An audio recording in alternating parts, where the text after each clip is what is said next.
ahead with numericals. ने velocity तक लिख लिया था and relative velocity. Next is the concept of acceleration. Acceleration. Acceleration की definition तो नहीं लिखी ना अभी? Second right. Acceleration. Acceleration of a body is defined as. Acceleration of body is defined as the rate of change of velocity with respect to time. Rate of change of velocity with respect to time.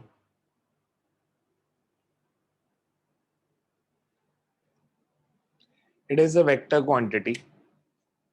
It is a vector quantity. So can you Rate of change of velocity with respect to time. It is a vector quantity. And its direction is. And its direction is same as that of change in velocity. And its direction is same as that of change in velocity. And its direction is same as that of change in velocity. And its direction is same as that of change in velocity.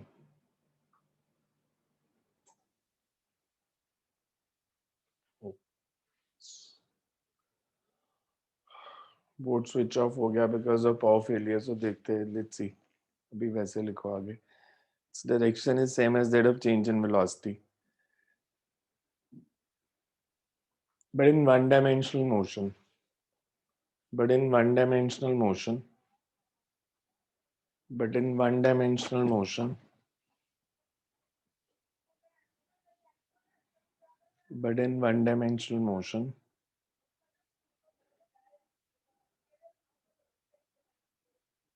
direction of acceleration is same as velocity if velocity is increasing direction of acceleration is same as velocity if velocity is direction of increasing acceleration is same as velocity if velocity is increasing and opposite to the velocity and opposite to the velocity if velocity is decreasing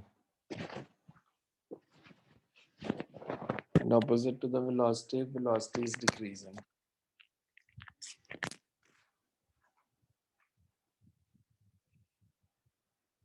Just wait for it.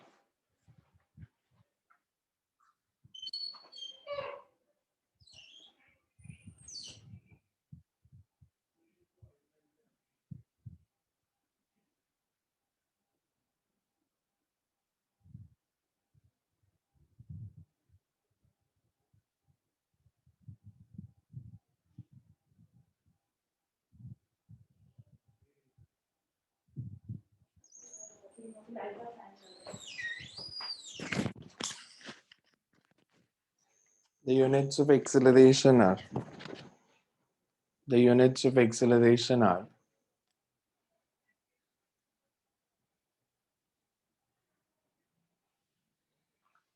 meter per second square. The units of acceleration are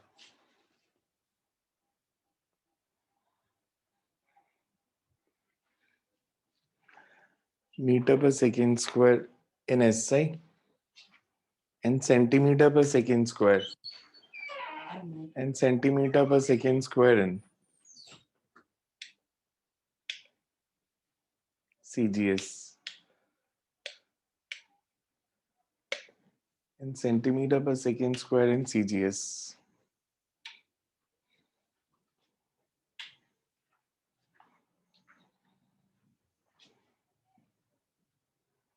Then right next is average acceleration. Average acceleration.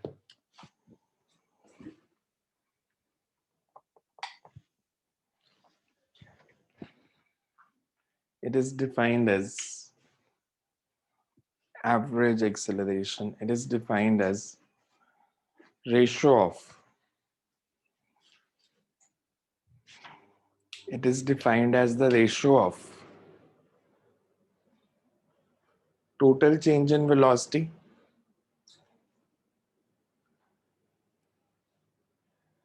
to the total time in which it is defined as the ratio of total change in velocity to the total time in which that change takes place. Total change in velocity to the total time in which that change takes place.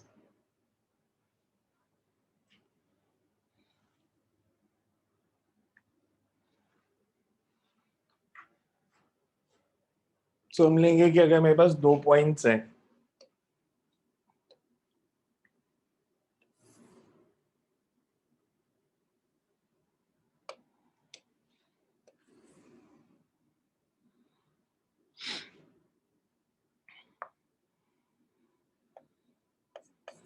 say at point P1 velocity is V1 at time t is equals to T1 and at point P2 velocity is V2.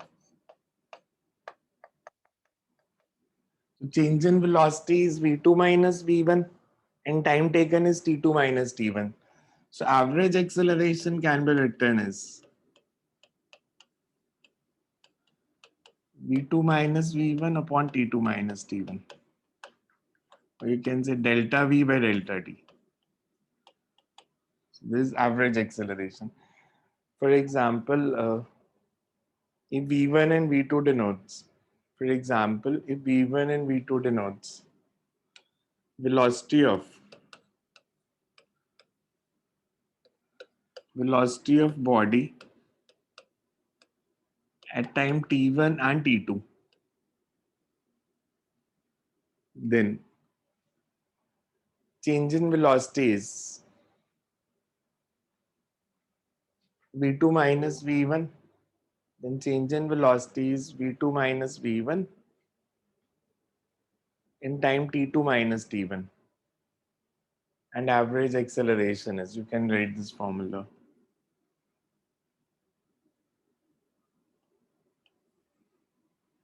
Average in time acceleration के बाद So then के बाद in time T2 minus T1. Then average acceleration is V2 minus V1 upon T2 minus T1.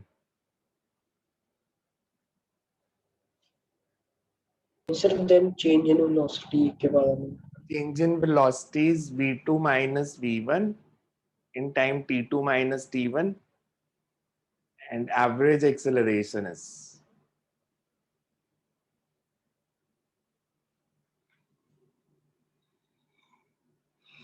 next is instantaneous acceleration.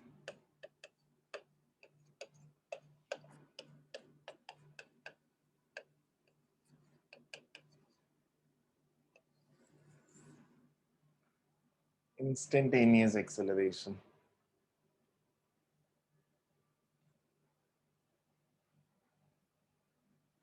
So acceleration of the body at one particular time or at one particular point.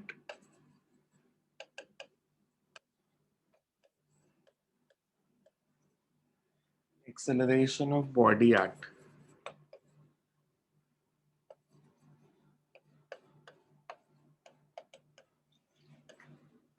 one particular instant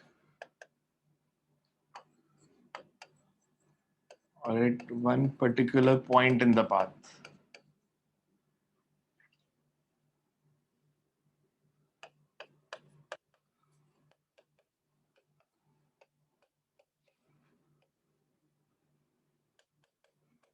That is for delta t tends to 0. Acceleration is given by dv by dt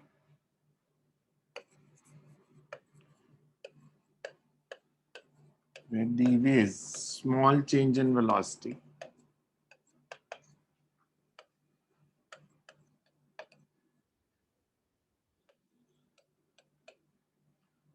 and small time dt. dv is small change in velocity in small time dt. Same वैसे ही लिख रहे हैं जैसे हमने velocities के लिए लिखा था. एंड यूनिफॉर्म एक्सेलरेशन कब होगी? Acceleration is said to be uniform if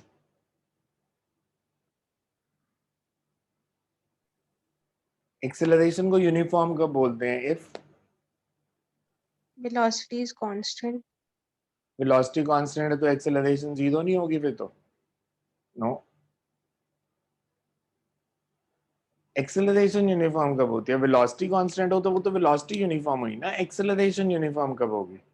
Change in velocity is- is uniformly increasing. Change in velocity is uniformly increasing. और अगर डिक्रीज हो रही तो फिर नहीं होगी. So we say if there is Uniformly changing. equal change in velocity in equal intervals of time, however small the interval may be. कि जैसे हमने velocity को लिखा था ना, velocity uniform होती है if there is equal displacement in equal intervals of time, however small the interval may be. इसमें change in velocity measure हो रही है तो equal change in velocity in equal intervals of time, however small the time interval may be. मतलब for every 1 minute the change in velocity should be same, every 1 second it should be same, for 0.1 second it should be same. So अगर small time interval के लिए भी change in velocity same रहती है, then we say that it's a uniform acceleration. So you can write uniform acceleration. Acceleration is said to be uniform if acceleration is said to be uniform if there is equal change in velocity. If there is equal change in velocity in equal intervals of time. If there is equal change in velocity in equal intervals of time, however small the time interval may be. However small the time interval may be.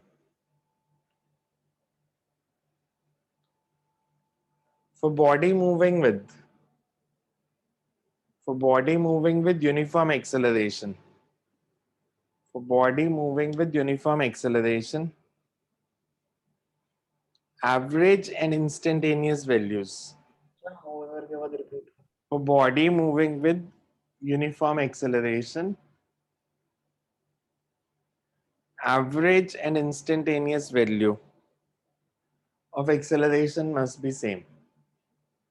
Average and instantaneous value of acceleration must be same. So uniform acceleration है तो average and instantaneous value same आएंगी. अच्छा ऐसा हो सकता है acceleration 1 dimension में है और velocity 2 dimension में है.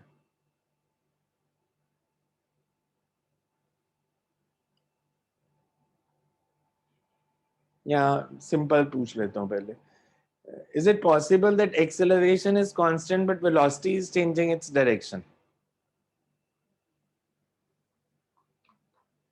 Conceptual आते हैं इस तरह के school exams में. Is it possible for acceleration to be constant and velocity to change its direction?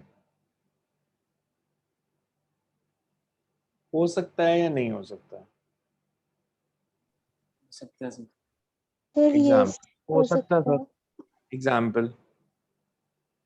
Sir वही कि जैसे हम अगर पेन ऊपर को फेंकें हम्म. तो फिर उसमें हो ही जाएगा. So पहले पेन ऊपर फेंका तो पेन की वेलोसिटी अपवर्ड्स है, बाद में पेन की velocity downwards, but acceleration through out वो तो सर डाउनवर्ड ही है. वो डाउनवर्ड ही है. तो एक्सेलरेशन कांस्टेंट है तो भी वेलोसिटी की डायरेक्शन बदल सकती है. Okay. Yes sir. A body is moving with decreasing acceleration. Can its velocity increase? Means can a body have decreasing acceleration and increasing velocity? Can a body have decreasing acceleration and increasing velocity? no. No sir. No. Yes sir. Yes. No वाले reason बताओ, example दो. yes वाले reason दो, example दो. Because acceleration is the change in velocity upon time, so it is directly proportional. या आप no का reason बता रहे हो कि yes का? No का because as velocity will increase then that's question ध्यान when से सुनना. Is it possible to have decreasing acceleration and increasing velocity?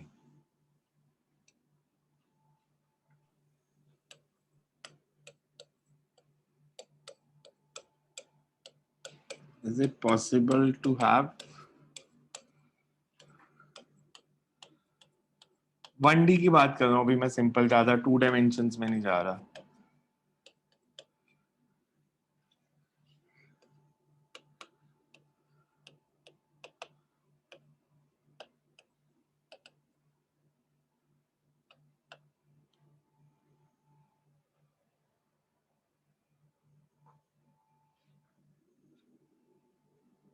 इसका मतलब क्या होता है डिक्रीजिंग एक्सेलरेशन? सर ये आपने बताया था कि वो रिटार्डेशन के केस में वेलोसिटी इंक्रीज करती है एक्सेलरेशन डिक्रीज वो कुछ और था यार. That was another question. Can we have negative acceleration and increasing velocity? Negative acceleration and decreasing acceleration, they are two different things. मैं अगर आपसे बोलूं एक बॉडी की एक्सेलरेशन है से इनिशियल टाइम पे t1 पे बॉडी की एक्सेलरेशन है 3 मीटर पर सेकेंड स्क्वायर, थोड़े टाइम के बाद एक्सेलरेशन है 2 मीटर पर सेकेंड स्क्वायर. बढ़ रही है कम हो रही है? Decreasing. Decreasing. जो हम ये लिखते हैं, what does it mean? इसका मतलब क्या होता है 3 मीटर पर सेकेंड स्क्वायर? मतलब every second the velocity is increasing in magnitude by 3 metre पर सेकेंड. इसका यही मतलब होता है. अगर मैं कहता हूँ एक्सेलरेशन 3 मीटर पर सेकेंड स्क्वायर है, इसका मतलब है हर सेकेंड में वेलोसिटी 3 मीटर पर सेकेंड बढ़ रही है. मैं कहता हूँ अगर एक्सेलरेशन 2 मीटर पर सेकेंड स्क्वायर है तो इसका मतलब क्या हुआ फिर? सर हर हर सेकंड second में Increasing by velocity 2 2 मीटर पर meters. सेकेंड बढ़ रही है. बढ़ रही है ना, कम तो नहीं हो रही. Yes. डिक्रीजिंग एक्सेलरेशन का मतलब है जिस रेट से वेलोसिटी बढ़ रही थी वो रेट कम हो गया. एक्सेलरेशन को कैसे डिफाइन किया था? Rate of change of velocity. तो पहले वो रेट 3 था, मतलब वेलोसिटी जल्दी जल्दी बढ़ रही थी, अब धीरे धीरे बढ़ रही है, पर बढ़ ही रही है ना, वो रेट ही तो कम हुआ है. When I am saying decreasing acceleration, मतलब जिस रेट से वेलोसिटी बढ़ रही थी वो रेट कम हो गया, कि जल्दी जल्दी बढ़ने की जगह धीरे धीरे बढ़ रही है. जैसे प्रैक्टिकली आप देखो कि आपने कार के एक्सेलरेटर को प्रेस किया, कार की स्पीड बढ़नी शुरू होगी. अगर मैं एक्सेलरेटिंग पैडल पे थोड़ा सा पैर ऊपर कर दूंगा तो क्या होगा? रिटार्डेशन होगी या एक्सेलरेशन कम हो जाएगी? Acceleration कम होएगी. एक्सेलरेशन कम हो जाएगी. रिटार्डेशन तो तब होगी जब मैं ब्रेक मारूंगा. तो मैंने एक्सेलरेटिंग पैडल से पैर थोड़ा सा कम प्रेस किया तो पहले वेलोसिटी बहुत जल्दी जल्दी बढ़ रही थी, अब धीरे धीरे बढ़ रही है. तो decreasing acceleration is not retardation. Decreasing acceleration is rate of increase of velocity कम हो गया, पर है तो अभी वो इंक्रीज इन वेलोसिटी. समझ में आया फंडा? Yes sir. रिटार्डेशन और डिक्रीजिंग एक्सेलरेशन एक चीज नहीं होती. तो इसका मतलब सिर्फ ये था कि इसका मतलब कि every second speed increases by, अभी मैं 1D की बात कर रहा हूं इसलिए मैं वेलोसिटी नहीं लिख रहा, 3 मीटर पर सेकेंड और यहाँ पे 2 मीटर पर second. Can we have acceleration in 1 dimension and velocity in 2 dimensions?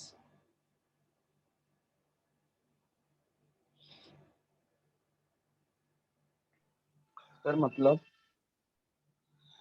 1 dimensional motion क्या होती है? सर Straight जो line? एक ही plane straight line line? Motion. 2 dimension plane में मैं आपसे कह रहा हूँ एक्सेलरेशन तो एक ही डायरेक्शन में है स्ट्रेट लाइन में, वेलोसिटी 2 डायमेंशंस में है. से अगर मैंने बॉडी को ऐसे फेंका किसी एंगल पे तो ये ऐसे मूव करेगी. ये वेलोसिटी 1D है या 2D है? 2D. 2D. एक्सेलरेशन सारी जगह पे, ग्रेविटी 1. 1D. minus 9.8. तो इट इज पॉसिबल कि एक्सेलरेशन 1D में हो और वेलोसिटी 2D में हो सकती है। अगर मैं आपसे पूछता इस क्वेश्चन में यहाँ पे वेलोसिटी कितनी है हाईएस्ट पॉइंट पे,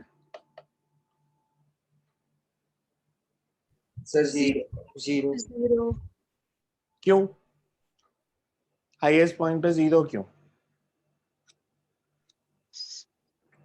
So, but Because जब the direction change. सर क्योंकि वो कम होती जा रही है, क्योंकि वो अपोजिट डायरेक्शन में लग रही है और एंड पे 0 है। देखो फिजिक्स की क्लास में ना दिमाग लगाना अलाउड होता है पूरा। मेंटोस खा के आया करो ताकि दिमाग की बत्ती आपके जलती रहे। हाईएस्ट क्योंकि पॉइंट पे आपने मेरे को बोला v 0 है, ठीक है। मैं इससे पहले वाली मोशन को अब जरा छोड़ देता हूँ, छोड़ो इसके पहले क्या था, हाईएस्ट पॉइंट पे फोकस करते हैं। आपने कहा वेलोसिटी 0 है, हाईएस्ट पॉइंट पे एक्सेलरेशन किस डायरेक्शन में है, कौन सी फोर्स लग रही है बॉडी पे? ग्रेविटेशन। Gravitation.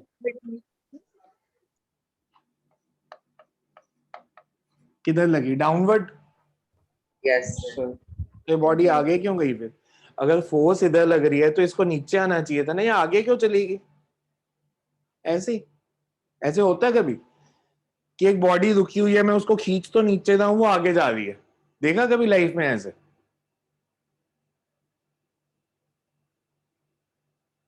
सोचो ना, ये आगे क्यों गई? इसको तो नीचे आना चाहिए था। आप कह रहे हो ये रुकी हुई है बॉडी, रुकी हुई बॉडी पे मैं नीचे फोर्स लगाऊंगा तो वो नीचे ही आएगी, आगे क्यों जाएगी फिर वो?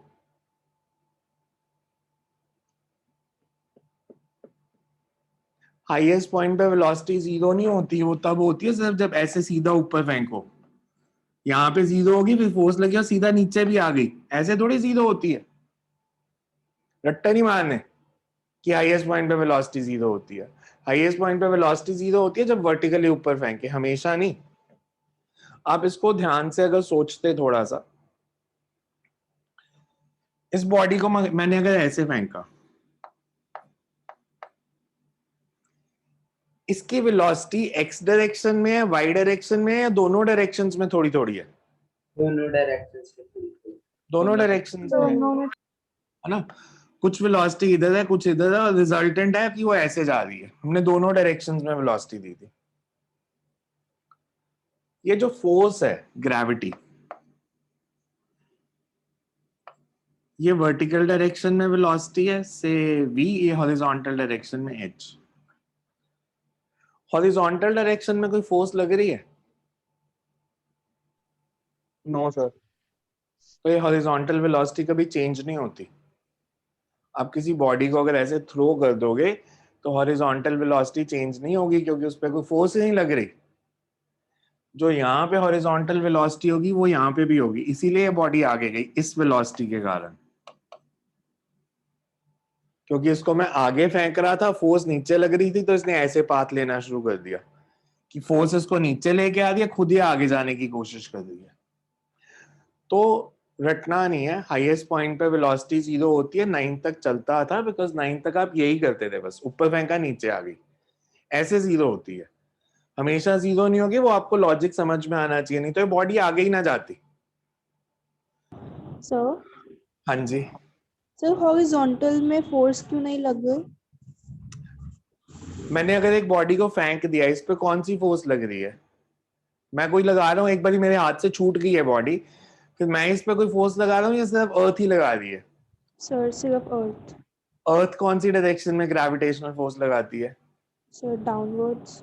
मतलब हॉरिजॉन्टल में तो कोई नहीं लगी, ग्रेविटेशनल फोर्स तो ऐसे डाउनवर्ड लग रही है, वर्टिकल। हॉरिजॉन्टल फोर्स नहीं लग रही, हॉरिजॉन्टल फोर्स नहीं लग रही, इसलिए ऐसे मूव करती है। Okay sir. So next is equations of motion. Because ये टॉपिक करने के बाद you can have any number of numericals इस चैप्टर में।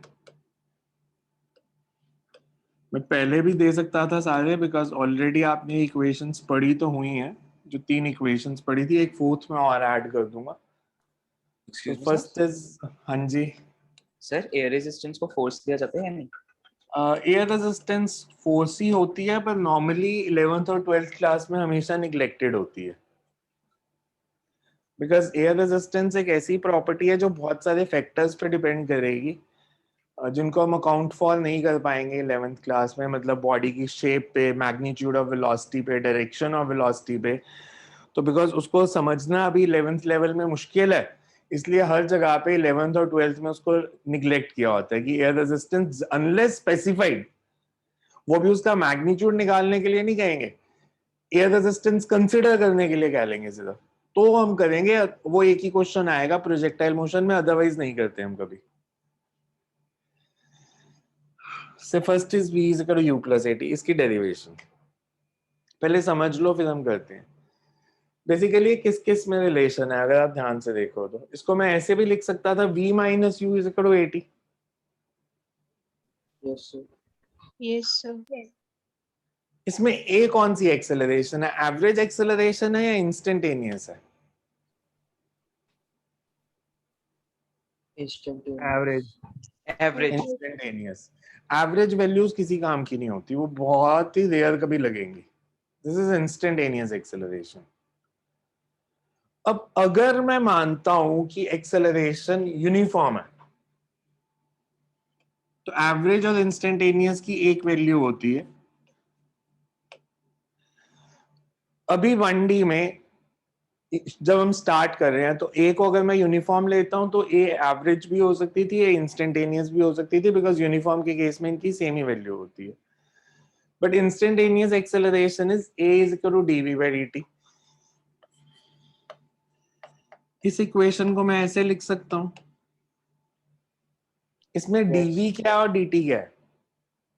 Small change in Small velocity. change in velocity and small change in small time. Change in velocity in small time t।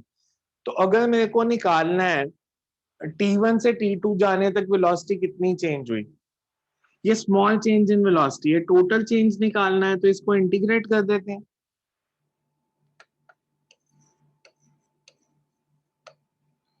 As time changes from t1 to t2, velocity changes from u to v।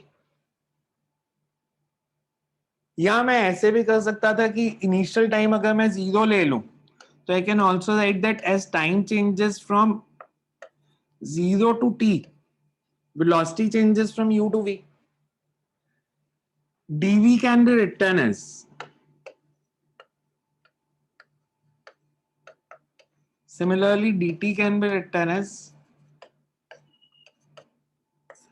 v raised to power 0 की integration क्या होगी, x raised to power n का formula क्या था? V. v raised to 1 plus 0 V है ना, v होगी over 1 plus 0।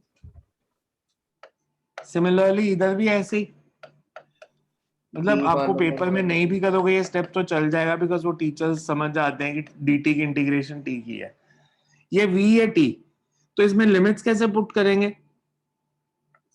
Sir पहले V डालेंगे वैल्यू फिर U डालेंगे। माइनस पहले v डालेंगे माइनस u, ऐसे ही लिखेंगे इसको। Yes sir. दूसरी side sir T minus minus 0। तो ये आ गया हमारा relation, v is equal to u plus at। But condition क्या है, a को मैंने इंटीग्रेशन से बाहर रखा है, इसको मैं इंटीग्रेशन के बाहर कब रख सकता हूं, जब ये कांस्टेंट होगा। कांस्टेंट हो। अगर ये कांस्टेंट नहीं होगा तो फिर ये रिलेशन भी नहीं लगेगा।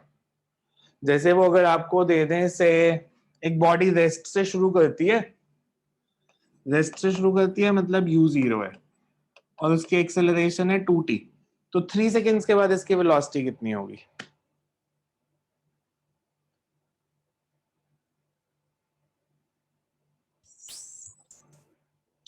6 6। कैसे 6 कैसे? 6 तो 18 t कितनी? 18 18 कैसे? अब कैसे किया ये तो बताओ, मेरी थोड़ी नॉलेज तो एनहांस करो ना।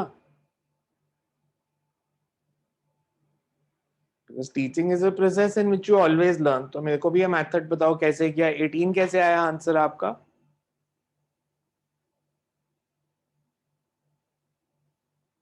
मैं बताऊं कैसे आया?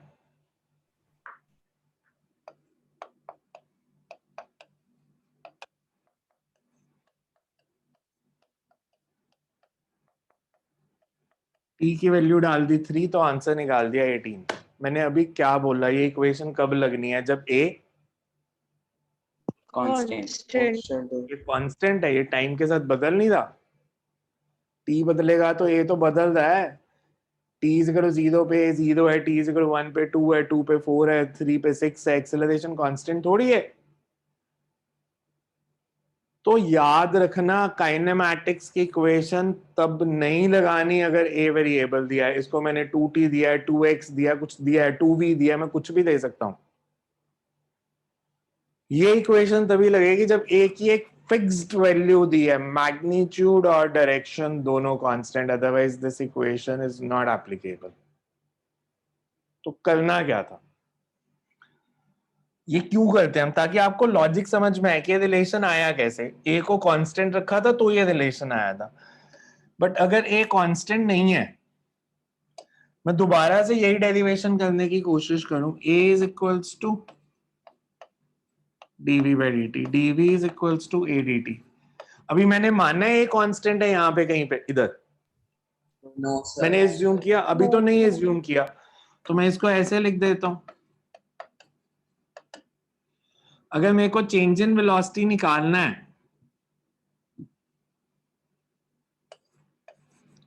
velocity changes from 0 to v because initial 0 दिया है. As time changes from 0 to 3, 2t is 2t raised to power 1. इधर तो आ गया 0 v minus 0. इधर क्या आएगा? t raised to power 1 की integration. t square by 2. Upon 2. ये 2 कैंसल, 9 होगी वेलोसिटी, 18 नहीं होगी. बिकॉज ये जो मैंने एक्सेलरेशन को बाहर रखा था, अब ये बाहर नहीं है, अभी अंदर ही है. तो चीजों को समझो. ये इक्वेशन ड्राइव हुई थी, पर ये इस असम्पशन के साथ ड्राइव हुई थी कि a कांस्टेंट है. तो अगर किसी न्यूमेरिकल में a कांस्टेंट नहीं दिया तो ये इक्वेशन नहीं लगानी कभी भी. सो पहले इसको लिख लेते हैं, इस डेरिवेशन को. हाँ जी, पूछो.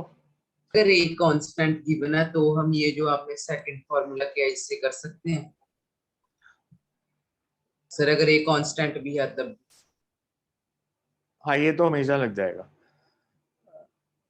काइनेमैटिक्स ना बहुत सिंपल सी गेम होती है एक. आपको करना क्या पूरे चैप्टर में, मैंने कहाँ पे आपको फंसाना है, जो कॉम्पिटिटिव एग्जाम लेंगे या स्कूल टीचर्स आपको कहाँ फंसाएंगे. ये बेसिकली 6 रिलेशन होते हैं. ये डिस्टेंस और टाइम में रिलेशन, वेलोसिटी और टाइम में, एक्सेलरेशन और टाइम में. बाकी जो 3 रिलेशन होते हैं, डिस्टेंस और वेलोसिटी में, एक्सेलरेशन और वेलोसिटी में, और एक्सेलरेशन और डिस्टेंस में. Physics kinematics is game about these relations. आपको हर न्यूमेरिकल में इनमें से एक रिलेशन दे देंगे, बाकी पांचों निकालने आने चाहिए. मतलब समझ आ रहा है मैं क्या कह रहा हूं? एक रिलेशन दे देंगे. They can say a is equals to 3v. Find how distance varies with time, how velocity varies with time. मतलब ये रिलेशन दे दिया, फिर बोला बताओ डिस्टेंस और टाइम कैसे वेरी करेंगे, एक्सेलरेशन और टाइम कैसे वेरी करेंगे, डिस्टेंस और वेलोसिटी कैसे वेरी करेंगे, कुछ भी पूछ सकते हैं. तो इसको सीखने का काइनेमैटिक्स का वे होता है कि मैं आपको एक रिलेशन दे देता हूं, मैं आपको कहता हूं से a is equal to 3v xt निकालो. पर जब आप घर जाओ तो आप xt के साथ ये बाकी सारे भी निकालो कि vt क्या होगा, at क्या होगा, xv क्या होगा, ax क्या होगा, इनके ग्राफ कैसे बनेंगे. सो आपको वो सारी चीजें सीखनी पड़ेंगी, तो वो प्रैक्टिस से आएंगी. बट है ये सारा काइनेमैटिक्स इसी के आसपास घूमने वाला.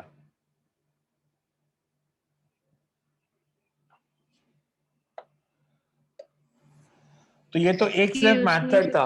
ये मैंने भी आपको सबसे आसान सम कराया था बिकॉज इसमें डायरेक्ट इंटीग्रेशन होगी, इसमें आप देखो तो नहीं कर पाओगे। अगर मैंने a is equal to 3v दे दिया, क्यों नहीं कर पाओगे अगर a is equal to 3v दे दिया तो? अगर मैं a को dv बाय dt भी लिख देता हूं, मिनिमम मैक्सिमम वैल्यूज नहीं पता। वो भी क्वेश्चन में अगर दे देंगे तो आपके पास जो पहले रिलेशन निकलेगा दैट इज रिलेशन बिटवीन यहां से इंटीग्रेट करके वेलोसिटी और टाइम में। a को मैंने dv बाय dt लिखा, dv बाय dv 1/v की इंटीग्रेशन क्या होती है? अगर मैं इसको इंटीग्रेट करता हूं 1/v की इंटीग्रेशन, log v। तो ये आ जाएगा 1/3 log v is equals to t some constant of integration c। ये तो वेलोसिटी और टाइम में रिलेशन आया, मतलब इससे मैंने ये निकाल लिया। फिर इसको v और t में रिलेशन को लिख देंगे एंटी लॉग लेके, वहां से at आ जाएगा। v और t में रिलेशन है, उसको इंटीग्रेट डिफरेंशिएट करोगे तो ये रिलेशन आ जाता है, इंटीग्रेट करेंगे तो इस पे पहुंच जाएंगे। तो वो स्टेप बाय स्टेप करते हैं, आज मैं नहीं कराता ऐसा कुछ, आज बिल्कुल बेसिक करेंगे। एक रिलेशन अभी ड्राइव किया हमने v equal to u plus at, सिर्फ रिलेशंस ड्राइव करेंगे। पहले उन क्वेश्चन में मास्टरी करेंगे जैसे आपने 9th में किए थे, फिर अगले स्टेप पे जाएंगे जिसमें कैलकुलस लगेगी। अभी नहीं, मतलब इसलिए जल्दबाजी ना करना, बस will move step by step. ये Excuse me, relation drive sir. करना है। हाँ जी पूछो। सर अभी जो हमने वेलोसिटी निकाली थी वो इंस्टेंटेनियस निकाली थी। Instantaneous. So you okay can write, sir. consider a point body. Consider a point body moving in one-dimensional motion. Consider a point body moving in one-dimensional motion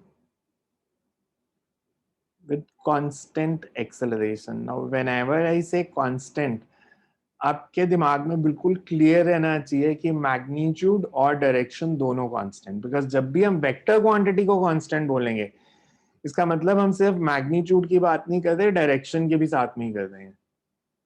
consider a point body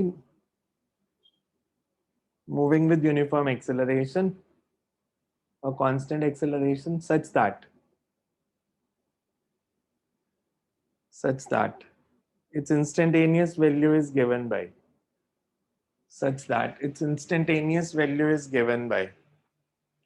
a is equals to dv by dt or dv is equals to adt or dv is equals to adt. Instantaneous values.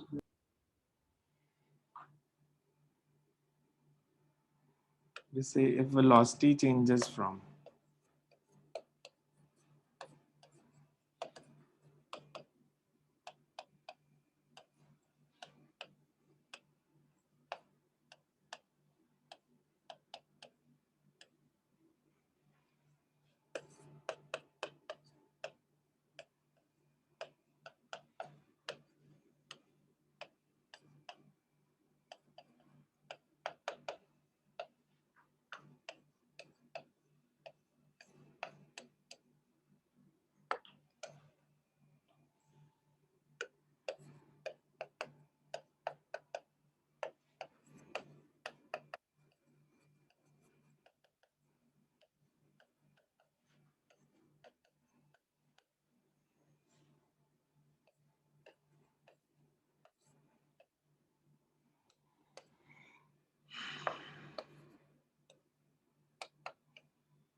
इधर साथ में reason दे सकते हो कि मैं बाहर क्यों रख रहा हूं a को।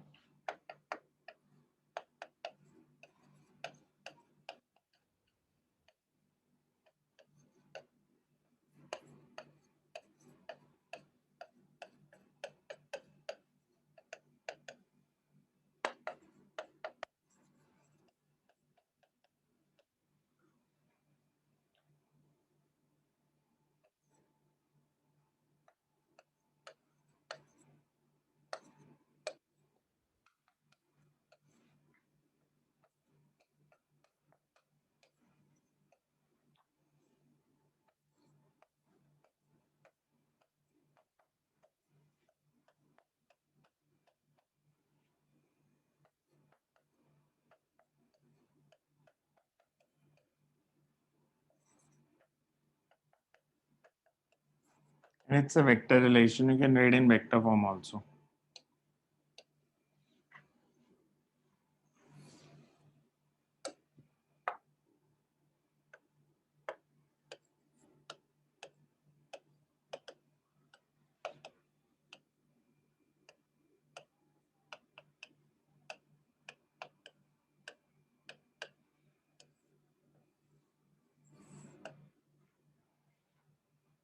सर थोड़ी स्लाइड ऊपर कर दो।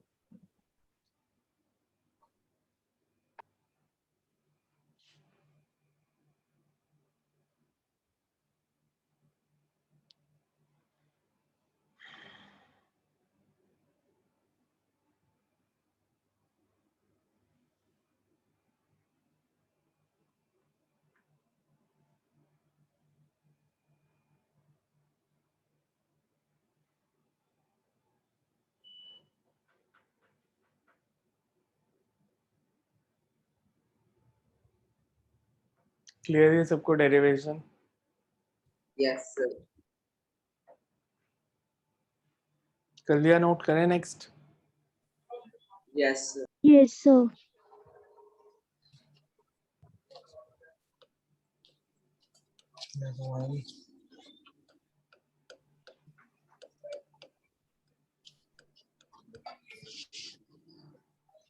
S is equal to ut plus r v d square. So you can write if a point body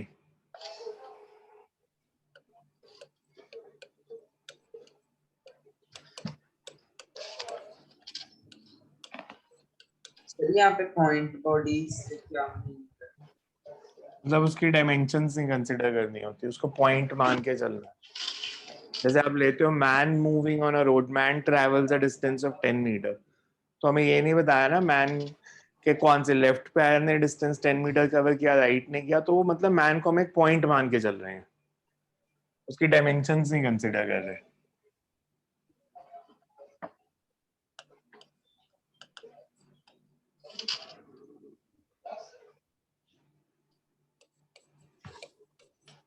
मैं v को ऐसे लिख सकता हूँ dx by dt. और अभी यहाँ पे इस इक्वेशन का फिजिकली मतलब dx is small Small displacement in distance. small time dt. ये dx is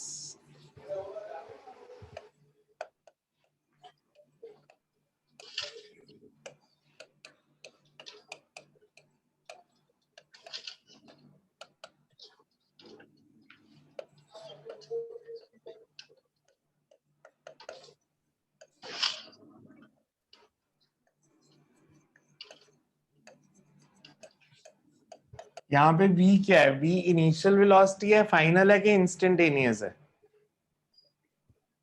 v Instantaneous. Instantaneous है. सो जब वेलोसिटी v है तो dx is the distance travel या displacement in small time dt. अच्छा मैं इसको ऐसे भी लिख सकता हूँ,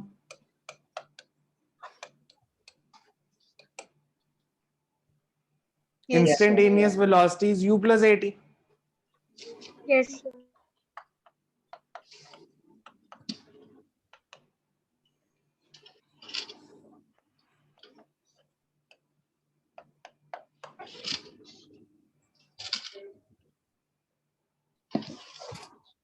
ठीक है, step Yes, sir. we say as time changes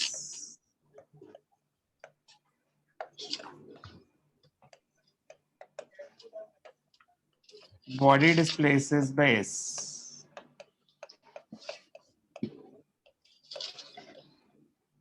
तो इसको इंटीग्रेट कर देते हैं, इसको मैं लिख देता हूँ x raised to power 0 dx. Initial displacement 0 थी, फाइनल s है. dt can be written as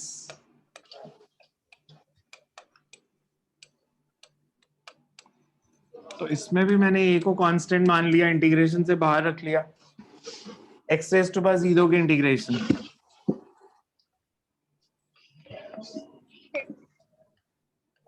sir इसमें हमने u को भी कांस्टेंट मान लिया. यू तो इनिशियल वेलोसिटी तो भैया कांस्टेंट ही होती है, वो तो कभी भी वेरिएबल नहीं होती। इनिशियल वेलोसिटी मतलब जिस वेलोसिटी से स्टार्ट किया वो थोड़ी बदलती रहेगी, वो तो फिक्स्ड ही होती है हमेशा। इंस्टेंटेनियस वेलोसिटी बदलती है। टी रेज़ टू पावर 1 की इंटीग्रेशन क्या होगी? p square by 2 limits put करें तो इधर क्या आया? s minus पहले c x की जगह s, फिर x की जगह 0।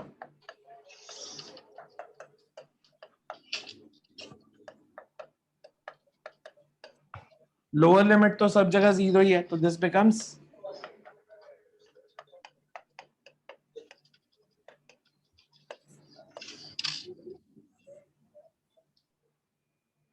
again it's a vector relation.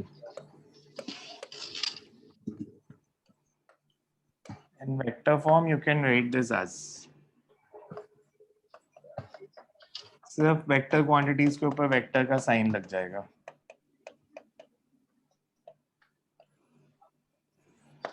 इस चैप्टर में अभी यही रिलेशन यूज होगा, वेक्टर रिलेशन नेक्स्ट में यूज होना है।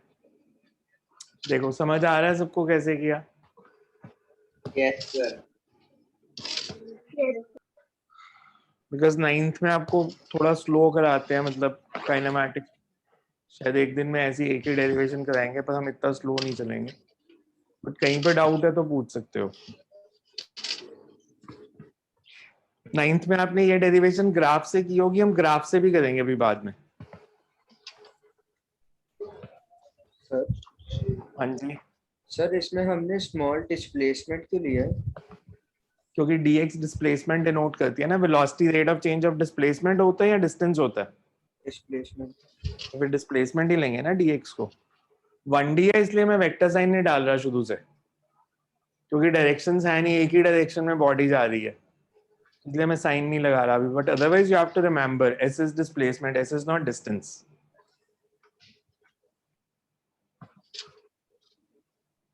कर लिया नोट? ये यस क्लियर है सबको? किसी को डाउट है तो पूछो।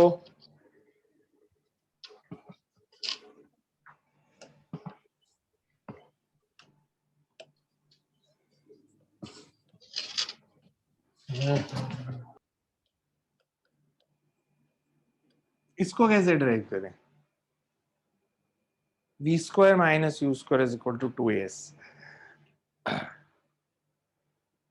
a तो कांस्टेंट है, तो ये किस किस में रिलेशन है? इनिशियल वेलोसिटी, फाइनल वेलोसिटी और डिस्टेंस में। हमारे पास डिस्टेंस वेलोसिटी का रिलेशन चाहिए होगा हमारे को, और a भी चाहिए। तो इसमें हम लेते हैं कि अगर मेरे पास एक पॉइंट बॉडी है,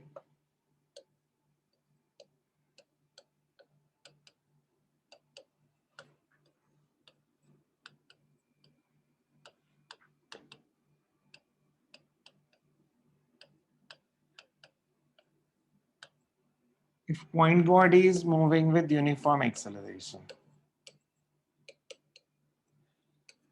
तो a is equals to, पर अगर मैं इसको इंटीग्रेट कर रहा था तो कौन सा रिलेशन आ रहा था? इसको सीधा इंटीग्रेट कर दूं तो, अभी किया है, इसको इंटीग्रेट करके क्या आएगा? dv is equal to adt को इंटीग्रेट करेंगे तो velocity time equation first v is equal to u plus at आ जाएगा। इसमें डिस्टेंस है नहीं कहीं पे, पर हमें रिलेशन में डिस्टेंस भी चाहिए कि बॉडी की डिस्प्लेसमेंट कितनी है जब वो मूव की। तो मैं एक काम करता हूं, मैं एक मैथमेटिकल ट्रिक यूज करता हूं। मेरे को क्योंकि रिलेशन में डिस्प्लेसमेंट चाहिए थी, तो मैंने इसको डिस्प्लेसमेंट से मल्टीप्लाई और डिस्प्लेसमेंट से डिवाइड कर दिया। मैथमेटिकली कुछ गलत नहीं है इसमें, कर सकते हैं ऐसे, यस ठीक है। यस अब मैं इसको ऐसे भी लिख सकता था,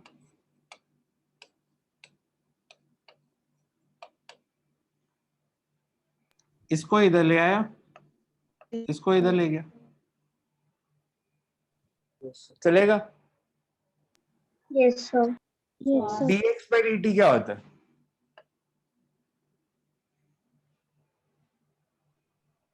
velocity dx by dt velocity. तो मैं इसको ऐसे लिख सकता हूं,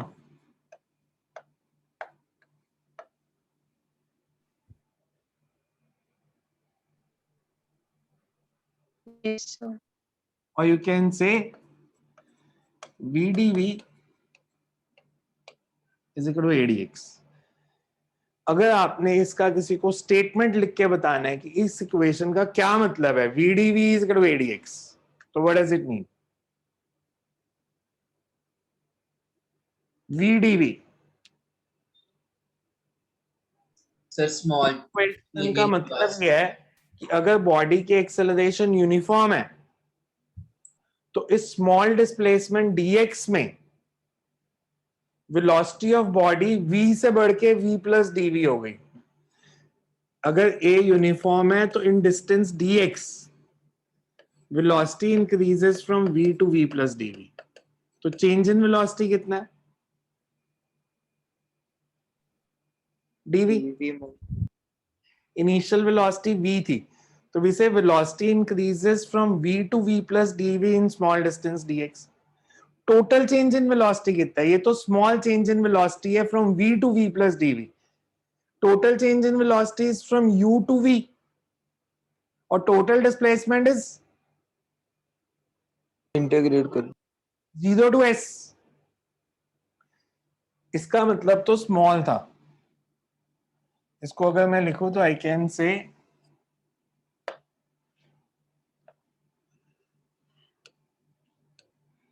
this equation implies velocity changes from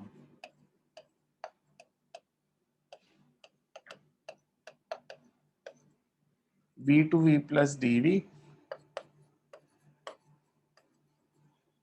in small displacement dx.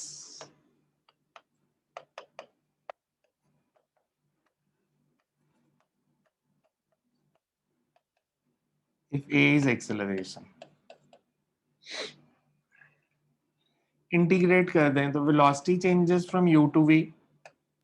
Excuse me, sir. हाँ जी. So ये लाइन समझ नहीं आई. dx क्या है? dx क्या है? Small. डिस्प्लेसमेंट.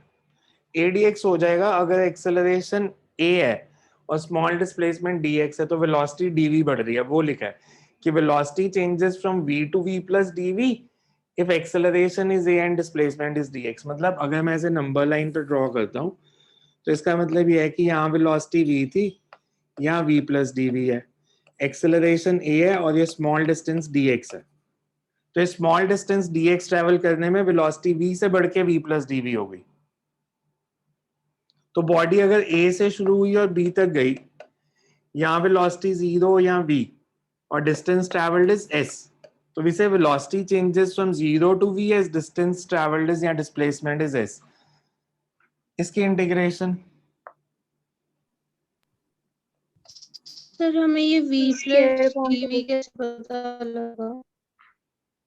अगर मैं आपको बोलता हूँ किसी बॉडी की वेलोसिटी dv बढ़ी तो आप कैसे लिखोगे? जितनी पहले थी उसमें dv ऐड कर दोगे ना.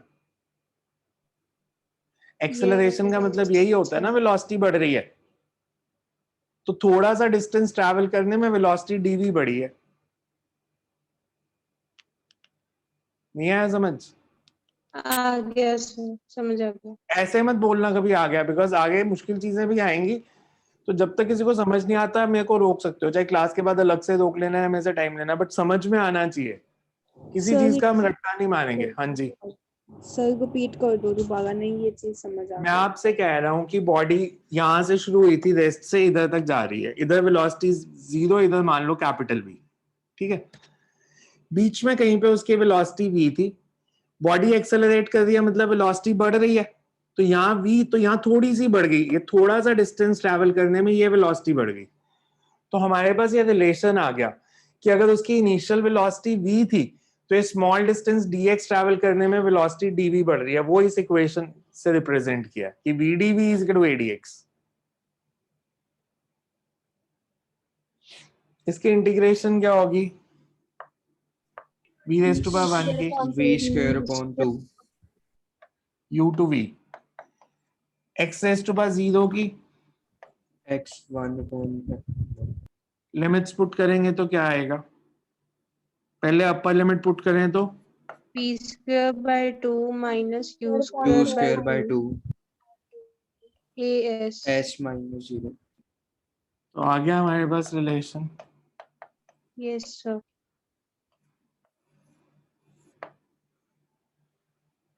v square minus u square is 2s।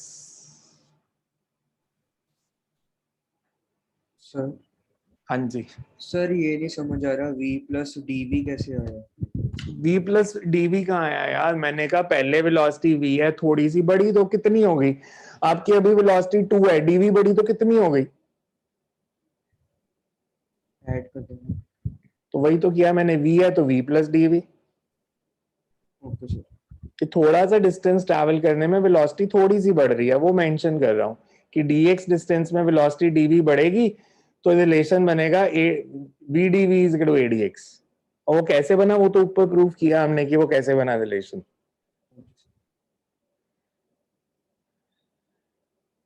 ये तीनों रिलेशन आपने पहले से पढ़े हुए हैं 9th में। डेरिवेशन का मेथड डिफरेंट था, ग्राफ से की थी। बोर्ड ने भी 11th में भी वैसे ग्राफ ही पिछले साल देने दिए थे, ये मेथड हटा दिया था सिलेबस से। इस साल दोबारा ऐड किया था, बाद में होगा कि नहीं वो पता नहीं, तो इसलिए हमने कर लिया इसको भी। सर थोड़ा सा स्क्रॉल कर दो ऊपर।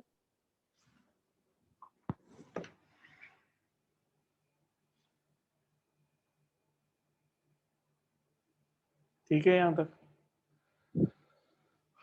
Excuse me sir. सर आज की पीडीएफ सेंड कर देना प्लीज। कर दूंगा। हाँ जी, एक्सक्यूज मी सर। बोलो बोलो। सर वो आज के असाइनमेंट के वो डाउट्स कब लोगे? देखता हूँ, आज वाले भी देके कल इकट्ठे ले लेंगे। पहले आज वाले के अभी मैं देख लूँ ना, भी रहते हैं सबके आंसर, एक बार सब दे दें फिर मैं आंसर दे दूंगा, फिर देखना कौन से गलत है। अभी क्योंकि रहते हैं 8-9 लोगों की सबमिट करने वाले। ज्यादा कर लो सर, वो भी बता दो। क्या चीज? क्या पूछा आपने? तो आपने एक क्वेश्चन नहीं किया था वो ट्रेन वाले के बाद एक नोटबुक में। हाँ वो हो गया ट्रेन वाला।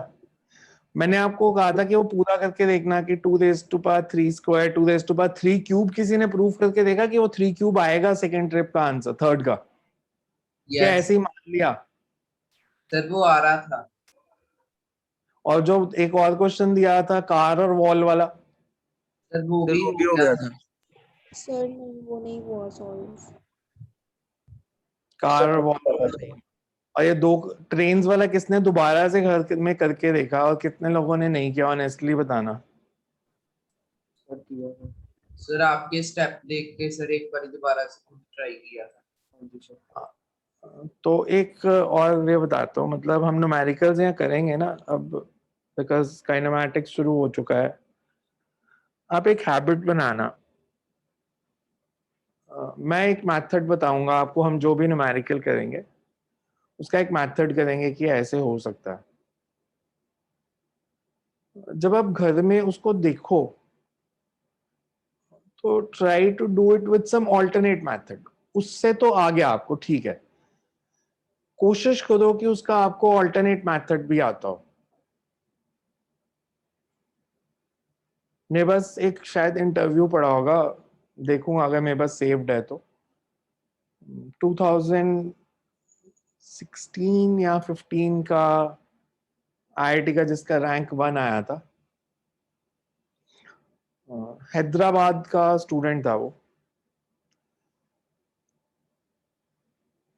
और उसकी फोटोग्राफ्स बहुत सारे इंस्टीट्यूट्स ने दी कि ये हमारे पास पढ़ता था, हमारे पास पढ़ता था। बट उसका जो आईआईटी के रिजल्ट के बाद फर्स्ट डे इंटरव्यू आया था ना, उसमें उसने एक बात बोली थी कि मैं हैदराबाद फर्स्ट टाइम तब आया था जब मैंने जेईई एडवांस का पेपर देना था। मैं गांव में रहता था, मैंने कहीं से कोचिंग नहीं ली, मैं कहीं ट्यूशन नहीं पढ़ा, किसी के पास भी नहीं पढ़ा था वो, मतलब किसी सब्जेक्ट की भी नहीं पढ़ा। और उसको जब पूछा कि फिजिक्स की कौन सी बुक की थी, तो उसने बोला मेरे पास एक ही बुक खरीदने के पैसे थे, एचसी वर्मा क्योंकि सबसे सस्ती आती थी तो मैंने वो ली थी। और ये फैक्ट है, एचसी वर्मा सबसे सस्ती बुक है फिजिक्स की। तो उसको बोला भी तेरी फिजिक्स इंप्रूव कैसे हुई? कहता मेरे को ना एचसी वर्मा बुक का हर क्वेश्चन सॉल्व करना आता है, और गलत तरीके से भी 3-4 मेथड आते हैं, बिकॉज उसने खुद दिमाग लगाया, हर क्वेश्चन को किया, 3 बारी गलत निकला होगा, चौथी बारी ठीक निकला होगा। तो कहता है क्योंकि मैंने खुद से प्रैक्टिस की और मेरा हर सब्जेक्ट में ऐसा ही था, बिकॉज मेरे पास कोई हेल्प नहीं थी करने वाली, तो मैं हर क्वेश्चन को खुद ही ट्राई करता था, बार बार करता था। तो मेरे को हर क्वेश्चन को करने के 4-5 मेथड आते हैं, उनमें से 2 ठीक होते हैं, 3 गलत वाले भी आते हैं। तो that's how my physics improved. तो उससे एक चीज बिल्कुल क्लियर समझ में आती है, इट्स नॉट इम्पॉर्टेंट कि आपको पास 10 किताबें हो, आप ज्यादा प्रैक्टिस कर रहे हो, आपको एक ढंग की बुक अच्छे से आनी चाहिए। बिकॉज नॉर्मल हम कहते हैं कि अगर आपको HC आती है, मेडिकल वालों को नॉर्मली मैं कई क्वेश्चन छोड़ने के लिए बोल दूंगा, लास्ट के 7, 8, 9 क्वेश्चन कई बार बोल दूंगा कि आप मत करना जिसमें कैलकुलस ज्यादा लगनी है। नॉन मेडिकल वालों को तो पूरी करनी है और रेगुलर बैच में करनी है, बिकॉज कॉम्पिटेटिव में हमें स्पीड पे काम करना है। अभी हमने स्पीड पे काम नहीं करना, अभी हमने कंसेप्ट बिल्डअप करनी है। सो इसलिए कोशिश करना, हम जो भी न्यूमेरिकल करें घर जाके उसका कोई और मेथड सोच के देखना कि इसको किसी और तरीके से करके देखता हूं मैं, और मेरे से डिस्कस कर सकते हो, मेरे को सेंड करके कि आप मेरा मेथड देखो, इसमें कहाँ गलती है। नेक्स्ट इज लास्ट डेरिवेशन जो 9th में ने की थी, SNth। SNth हमने डायमेंशनल फॉर्मूला में एक बार चेक की थी कंसिस्टेंसी। SNth होती है डिस्प्लेसमेंट इन nth सेकेंड।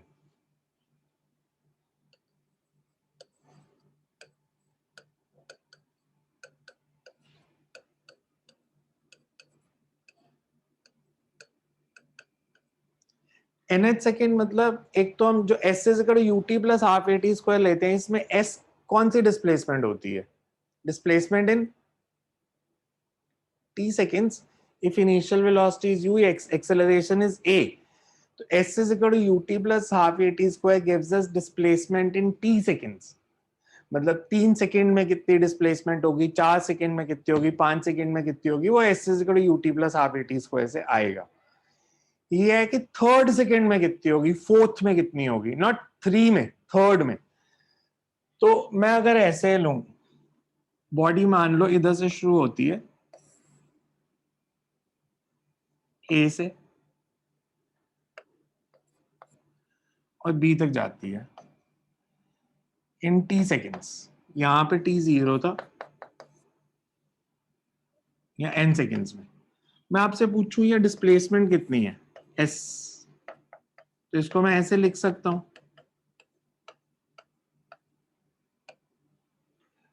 ठीक है। Yes, sir. उससे थोड़ी देर पहले बॉडी यहां पे थी इन n-1 सेकेंड्स, तो ये डिस्प्लेसमेंट कितनी होगी? टाइम n-1 है तो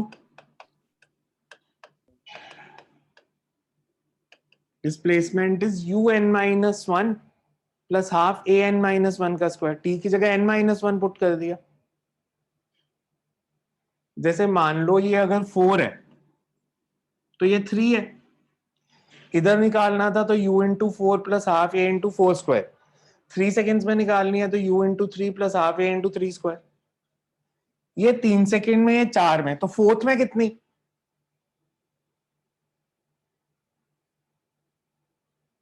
अगर 3 सेकेंड में इतनी डिस्प्लेसमेंट है, 4 में ये पूरी है, तो 4th सेकेंड में यही होगी। Yes, sir. Yes, sir. मतलब S1 माइनस S2। तो nth सेकेंड में डिस्प्लेसमेंट का मतलब है displacement in n seconds minus displacement in n-1 seconds. समझ आए कि अगर मेरे को निकालना हो डिस्प्लेसमेंट इन 3rd सेकेंड, तो मैं 3-2 करूं या 4-3 करूं? अगर मेरे को निकालनी है displacement in 3rd second, sir 3-2, 3 second में निकाल लो, 2 सेकेंड वाली सब्ट्रैक्ट कर दो, तो that is displacement in 3rd second. तो अगर मेरे को nth सेकेंड में निकालनी है तो displacement in n seconds minus displacement in n-1 seconds. समझ आए? Yes sir. Yes, You sir. can write SNth लिखो।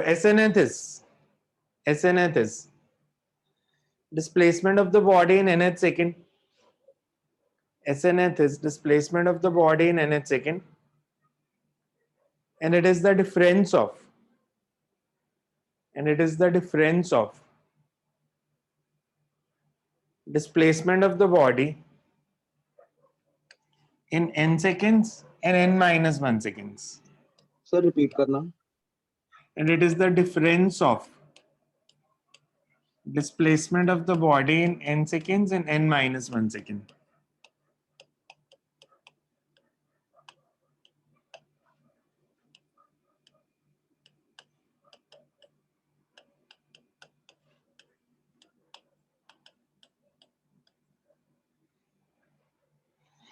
इसको सॉल्व कर दो. इन दोनों को सब्ट्रैक्ट कर दिया, s1 माइनस s2. ये s मल्टीप्लाइड बाय n नहीं होता. इसका मतलब है this is displacement in n seconds, this is displacement in n minus 1. I am not multiplying s and n. मतलब जैसे हम ऐसे लिखते थे fx, f is a function of x, तो s is a function of time. It's not s multiplied by n.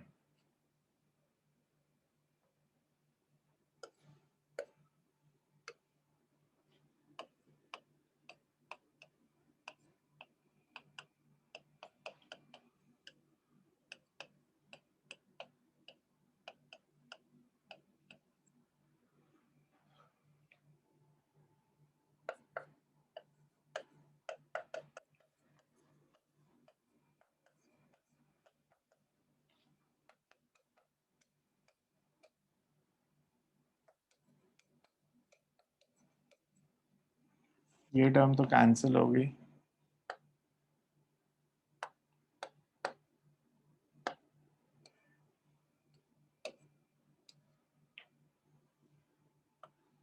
We're left with, और इसको आप ऐसे भी लिख सकते हो.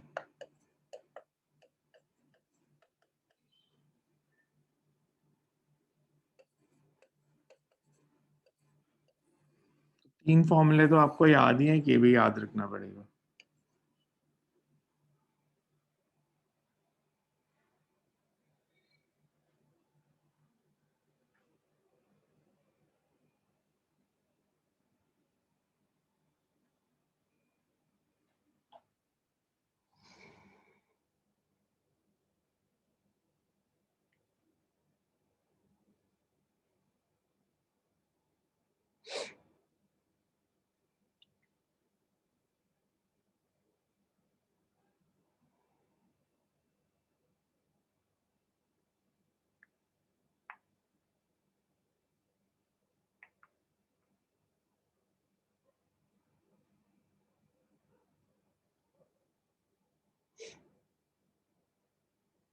इसमें देखो कुछ नहीं आ रहा समझ तो.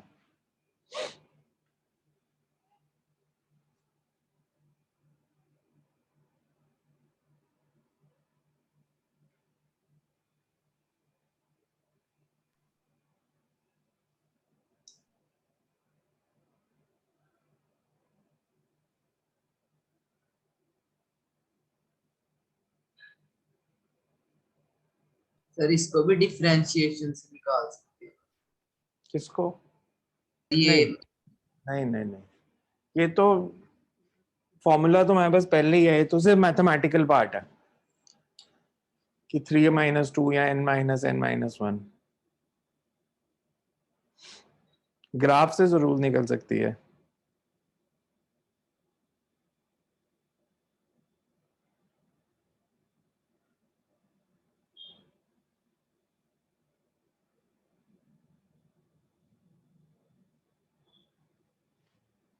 नेक्स्ट न्यूमेरिकल लिखो एक.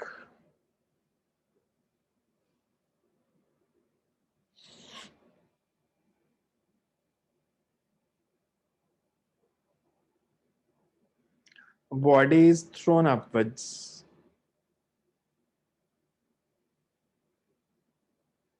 with a velocity of 35 meter per second. Sir repeat करना. A body is thrown with a velocity of 35 meter per second.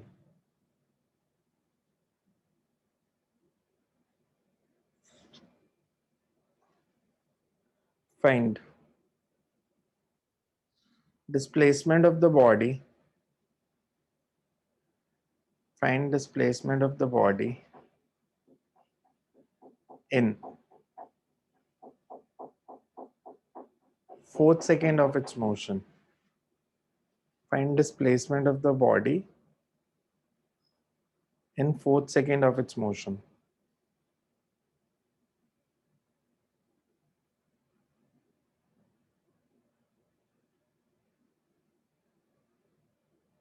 Also find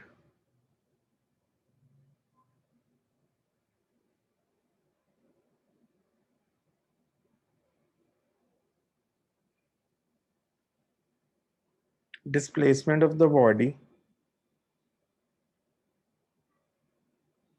in interval t is equal to 3 seconds to t is equal to 3.5 seconds. In interval t is equal to 3 seconds to t is equal to 3.5 seconds. Yes, sir. Yes, sir. Yes, sir.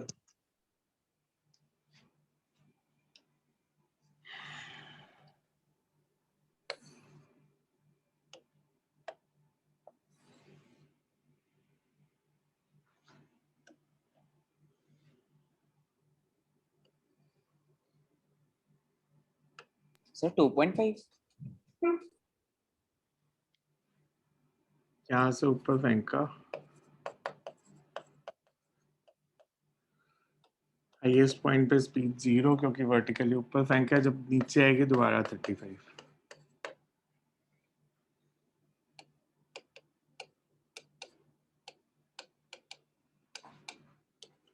ए को negative लेना है because downwards है, और nth second में निकालनी थी n की value 4.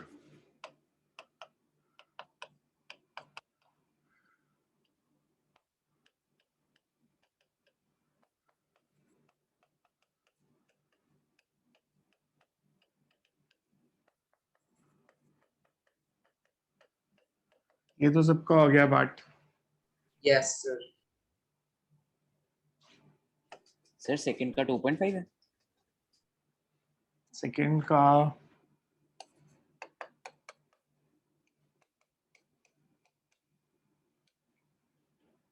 नहीं 1.25.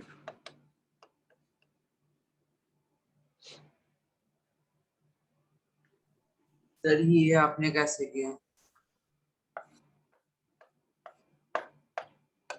आपने सोचा ये 0 क्यों आई? सर 4 सेकंड्स पे जाके वो उधर ही रह गया, मतलब नीचे आनी शुरू हो जाएगी ना, तो 4 सेकंड में वापस हमारे पास आ गई। सर वो वापस ऊपर कहाँ पे जाके नीचे आ गई सर। सर अपनी इनिशियल पोजीशन पे वापस आ गई। ऐसे पागल हो गया. सर क्योंकि ये 4th डिस्प्लेसमेंट सेकेंड का डिस्प्लेसमेंट 0 है, मतलब जहां पे वो t is equal to 3 पे है वहीं पे वो t is equal to 4 पे है. इसका मतलब ये थोड़ी है वापस आ गई. मैंने टोटल डिस्प्लेसमेंट थोड़ी 0 निकाल लिया है, मैंने 4th सेकेंड में 0 निकाल लिया है. इसका मतलब ये है कि t is equal to 3 और t is equal to 4 पे पोजीशन सेम है. वो t is equal to 3 पे अगर यहाँ पे है और ऊपर जा रही है, t is equal to 4 पे वो उसी पॉइंट पे है पर नीचे आ रही है, ये मतलब है. और यहाँ पे पहुंचने का जो टाइम है ये 3.5 सेकेंड है. आप इसको 9th का मेथड देखो. अगर मैं पूछता है ऊपर कितनी देर में पहुंची तो आप क्या करते? इनिशियल वेलोसिटी 35, फाइनल वेलोसिटी 0, ऊपर पहुंचने का टाइम निकालना है तो v माइनस यू बाई ए. आपने इसको कर देना था 0 माइनस 35 बाई माइनस 10, 3.5 सेकेंड्स. ऐसे ही करना था. Yes sir. Yes sir. 3.5 second में ऊपर पहुंची और 3 और 4 पे पोजीशन सेम है. ये समझ में आ रहा है इतना? Yes sir. मैंने क्या पूछा? यहां से इधर जाने का टाइम, सॉरी डिस्प्लेसमेंट 3 से 3.5. तो मैंने कहा था काइनेमैटिक्स में 5 वेरिएबल होते हैं, 3 पता होते हैं. मेरे को ये डिस्टेंस निकालना है. से इसको अगर मैं ए लेता हूं, इस पॉइंट को बी ले लो, सी डी ई, तो बी से सी की डिस्प्लेसमेंट बतानी है. हमें बी पे वेलोसिटी पता है. बीसी के लिए इनिशियल वेलोसिटी पता है कि नहीं पता? सर पता है। पता है सर। कहाँ पता है बी पे? आपको ए पे पता है, बी पे कहाँ पता है वेलोसिटी? निकालनी पड़ेगी ना। बी पे वेलोसिटी पता नहीं है हमें, सी पे वेलोसिटी पता है, final velocity Yes, sir. 0 0। Time पता है बी से सी जाने का, 0.5 सेकंड। Half second. एक्सेलरेशन पता है, -10.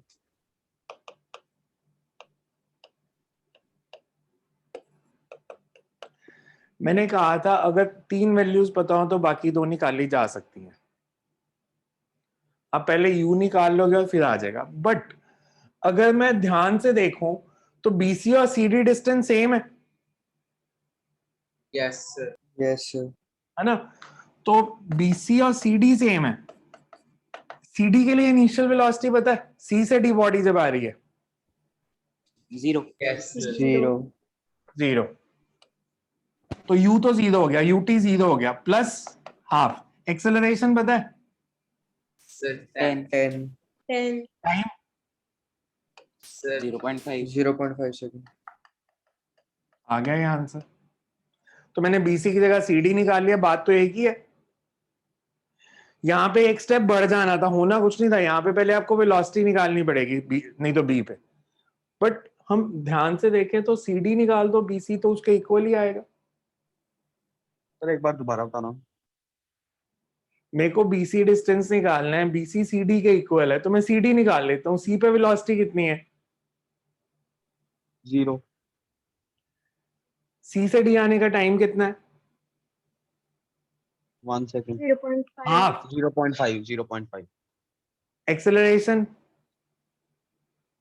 10। 10। तो एस से करो UT plus half eighty square, you okay sir. 0 है। सो इतना पढ़ना, इसी पे बेस थोड़े से न्यूमेरिकल दूंगा और 9th और 11th के बीच का लेवल दे दूंगा एक, so that you will be able to do. अभी क्योंकि मैंने एक ही न्यूमेरिकल कराया तो कल मैं थोड़े से और कराऊंगा तो फिर लेवल थोड़ा बढ़ाएंगे। बट अभी 9th और 11th के बीच का एक लेवल दूंगा, बिकॉज आपने थोड़ा सा ऑब्जर्व किया होगा कि ट्रांजिशन एकदम से बढ़ा दी। बोर्ड को लगता है 10th तक तो ये बच्चे हैं, इनको आसान आसान चीजें बढ़ानी है। 11th में उनको एकदम से लगता है कि आप अप्रैल से मई आया तो आप एकदम से बड़े हो गए हो, आप पे जितना मर्जी प्रेशर डाला जा सकता है, आपको जिस मर्जी लेवल की पढ़ाई जा सकती है। बट हम वो ट्रांजिशन थोड़ी स्लो रखेंगे। तो कल जो है इंटरमीडिएट लेवल दे दूंगा, मतलब जो 10th की जिनको हम कहते हैं ना टारगेट बुक्स आती हैं, टारगेट बुक्स मतलब टारगेट नीट, टारगेट आईआईटी, वो 10th से थोड़े ज्यादा लेवल होते हैं, 11th से थोड़ा कम होता है। तो उन बुक्स के क्वेश्चन दे दूंगा आपको करने के लिए पहले। तो नेक्स्ट टाइम करते हैं इसको, एक बार रिवाइज करके देख लेना, चारों डेरिवेशंस को खुद से ड्राइव कर लेना ताकि दोबारा लाइफ में कभी देखनी ना पड़े, एक ही बार अच्छे से कर लो इनको।